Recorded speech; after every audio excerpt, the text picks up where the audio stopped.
Buenos dias, buenos tardes, mga amigos, mga amigas, sa aking mga kumpanyeros at kumpanyeras, pati na rin sa aking mga kayubi sa usapang batas. Magandang gabi po sa inyong lahat. Ito po ang inyong lingkod, Attorney Rene Bueno. Madaling araw na pala. Magandang madaling araw sa inyong lahat. Ngayon po ay susuriin natin ang mga alegasyon tungkol kay Senator Bongo at ang kanyang posibleng pagkakaugnay sa mga anomalyang proyekto sa pagkontrol ng baha sa ating bansa. Ito po ay isang komplikadong issue na kinasasangkutan ng mga koneksyon sa pamilya, mga kontrata sa gobyerno, at mga katanungan tungkol sa etika at legalidad, pati na rin sa integridad. Okay. So, bago tayo mag-umpisa, tingnan natin sino ba ang mga pangunahing tauhan sa kwentong ito. Una-una siyempre si Bongo, isang senador, dating special assistant ng dating Pangulong Rodrigo Roa Duterte. Pangalawang bida, Desiderio Go, ama ni Bongo, may-ari ng CLTG Builders o yung tinatawag na Christopher Lawrence Tesoro Go. At ang pangatlo, si Alfredo Go, half-brother ni Christopher Bongo. At si Sara Diskaya, ang kontraktor, siyempre, yung CLTG Builders, Christopher Lawrence Tesoro Go na company, no? Construction company yan na pag-aari ng tatay ni Bongo na si Desiderio Go. Yung Alfredo Builders, kapatid naman yan ni Bongo. Ngayon, tingnan natin yung kung ano-ano ba yung mga aligasyon na ibinabato ngayon kay Christopher Bongo.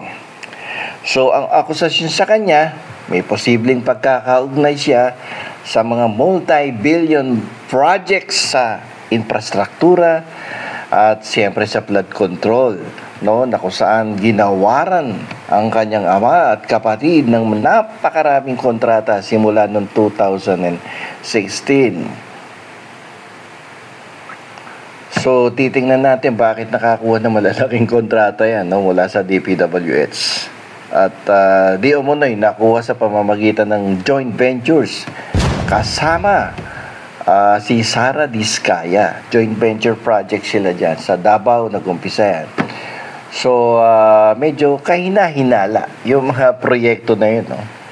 Joint venture Diskaya at ang pamilya Go na lumakas ang negosyo pareho nila nung simula ng 2016.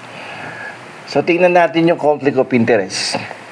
Yung pagkawad kasi ng kontrata ng DPWH sa ama at kapatid ni Bongo, ay ito yung magpapataas ng alalahanin sa posibleng salungatan ng interest or conflict of interest.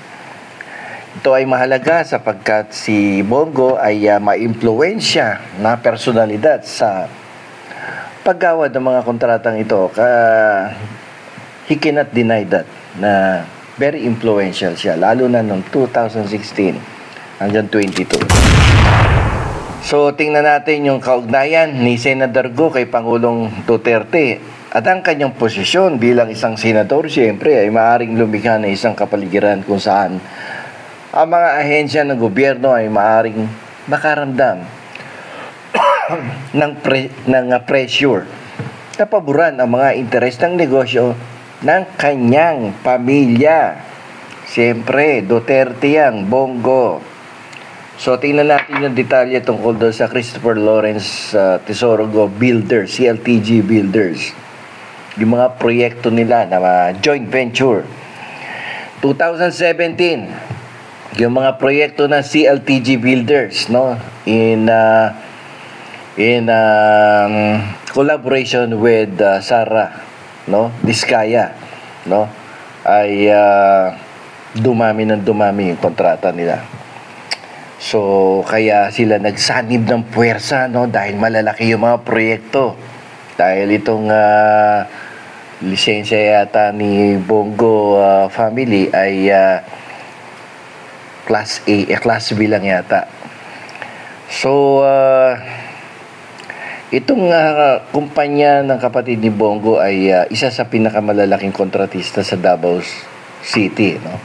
Ayon sa datos ng DPWS. So mula 2007 hanggang 2017, ang CLTG Builders ay nanalo ng 1.85 billion na halaga ng mga proyekto sa infrastructure sa region ng Davao. Hindi kasama dito yung karagdagang 2.6 billion sa mga kontratang napalanunan sa pamamagitan ng joint ventures kasama ang iba pang mga kontratista kabilang itong Alfrego Builders. So talagang kopo nila ang kontrata sa Davao City nung sila pa ay mayor dyan at maging congressman din. Okay? So yung CLTG Builders, ginawaran niya ng 4.6 billion na halaga ng proyekto mula sa DPWH sa nakalipas na dekada. Nahigit sa kalahati ng kabuuang yun ay napanalunan noong 2017 lamang.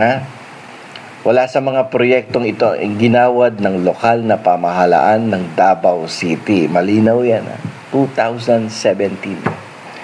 Noong 2017, ang CLTG Builders ay nanalo ng mga kontrata sa DPWH na nagkakahalaga ng 399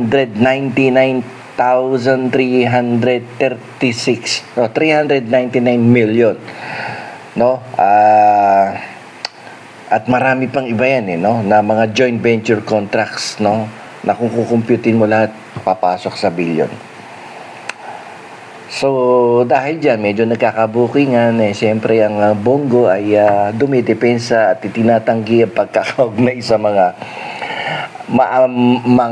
anomalyang proyekto sa pagkontrol ng anomalous transaction, anomalous projects sa Davao City at dito sa Luzon. So dahil dyan, yung Independent Commission for Infrastructure ay nagsasagawa ng mga investigasyon sa mga proyekto sa pagkontrol ng baha dahil lumaganap na yung balita na maraming kickbacks dyan. Si Vice naman, Duterte, nagpahayag ng kumpiyansa na ang issue sa pagkontrol ng baha ay hindi hahantong sa kanya, ngunit nagdududa sa kumpiyansa ni BBM. Sa bagay na ito, iminungkahi niya na maaaring sinusubukan ng Administrasyong Marcos na iugnay si Bongo sa issue upang idiin siya at si Pangulong Rodrigo Duterte. So talagang medyo nangangamba na si Vice, no? Talagang papunta daw sa kanila ang mga kaso na to. So just in case napatunayan na nagsala itong mga to. So dahil ito nga si Bongo ay nasasangkot sa mga anomalous projects, no, sa pagkontrol ng baha. So mabigat ang parusa dito, reclusion perpetua or life imprisonment, no, habang buhay na pagkakakulong. So hindi biro itong na hinaharap nila.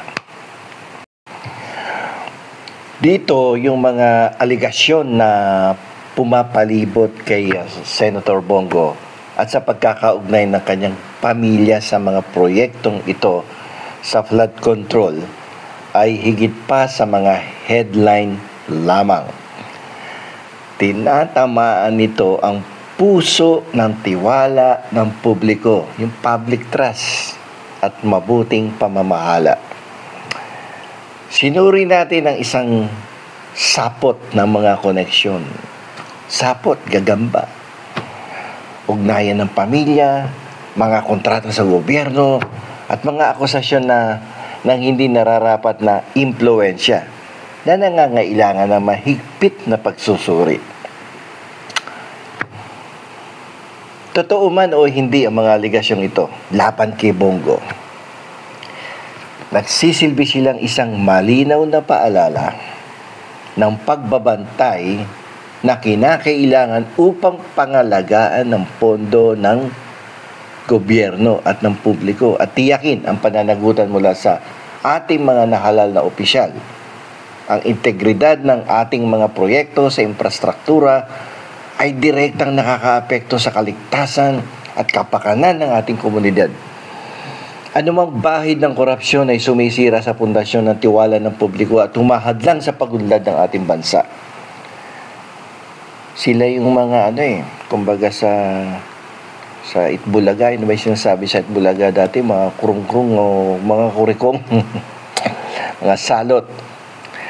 Bilang mga mamamayan, responsibilidad nating hingin ng transparency, etikal na pag-uugali at isang pangako sa katarungan. Dapat nating panagutin ng ating mga pinuno, tinitiyak na ang kapangyarihan ay ginagamit sa tama. So, dito may mahalagang katanungan tayo tungkol sa transparency, sa ethics, at potential na pag-abuso sa kapangyarihan. Habang nagpapatuloy ang mga investigasyon, mahalagang sundin ang ebidensya at tiyakin na sinusunod